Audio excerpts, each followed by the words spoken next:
If you still think that South Africans are xenophobic, listen to these statistics and tell me if you are being fair.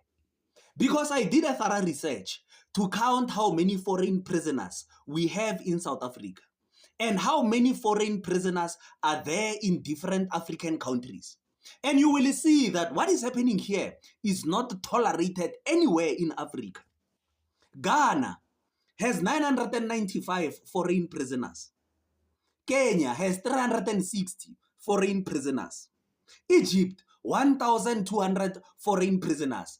Nigeria, the people who are causing problems everywhere, they only have 245 foreign prisoners. Zimbabwe, 591. Mozambique, 330. Lesotho is a no-nonsense country. Because there is the hangpal there, the death sentence. They only have 23 foreign prisoners. Botswana, 524. Swaziland, 270. Namibia, 465. Guess how many we have here in South Africa? 25,585 criminals in South Africa. Foreign criminals. They came all the way from wherever they came from to come here and commit crime. You know, my mother has a business. She was robbed 3 times. My brother stopped working there because they were coming and they were shooting people there. And then they took his wallet and it had an inscription of his name and surname. And then the police found that wallet in another crime scene. It means these people are committing crime everywhere. And guess who was the person that was found with that wallet? Alfonso from Mozambique. Now, must we be afraid in our own country because of people who are going to pull the xenophobic card? You know, Mr. Groenewald, the Minister of Correctional Services, was suggesting that we bring back the corporal punishment because our prisons are overcrowded. But do you know how much it costs to feed one prisoner per day, to give that person 3 plates, to give them water and electricity, to pay someone to cook for them, for 25,000 people? It's millions and millions per day, while our people are suffering and poor. Matthew chapter 15, verse 21 to 28. Listen to how Jesus treated the Samaritan woman because she was not a Jew. She came to Jesus asking for healing, saying, "My daughter is sick." Jesus said, "I am only sent unto the lost sheep of Israel.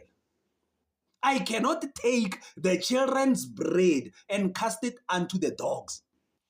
So now Jesus is saying, how do I take something that belongs to the children and give it to a neighbor while the children are hungry? Charity begins at home. You feed your own first. When your own are full and satisfied, then you can think of someone else. But you cannot come and expect us to feed people while our people are still hungry. Then the Samaritan woman said to Jesus, "Even the dogs, they come and eat the crumbs that fell from the master's table. But you cannot take the crumbs and give them to the children while the neighbor comes and eats from the table. That doesn't make sense. It is not right. It is not fair." Luke chapter 3, verse 11. John, he says, "If you have 2 cloaks, give to the one who doesn't have. Do the same with your food as well. But if you have nothing, what can you do?" South Africans are crying, we don't have jobs. Our prisons are overcrowded. How are we going to help our neighbors? We are not selfish. We are just being realistic. Charity begins at home. I hope you will stop saying people are xenophobic when they exercise their rights. Because your countries are very strict on foreigners. That's why people are not playing there. People who come to South Africa, they come only to steal. You know, a lot of people have been coming to South Africa, and we had no problem for the longest time. We had our democracy in 1994. We were not fighting with foreigners. This thing started recently because it is now getting out of hand. We can see that the borders that we have opened for people are now being taken advantage of. And then we have to put a stop to this.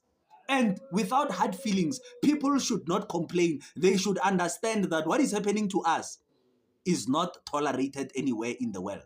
Khotso, I believe na.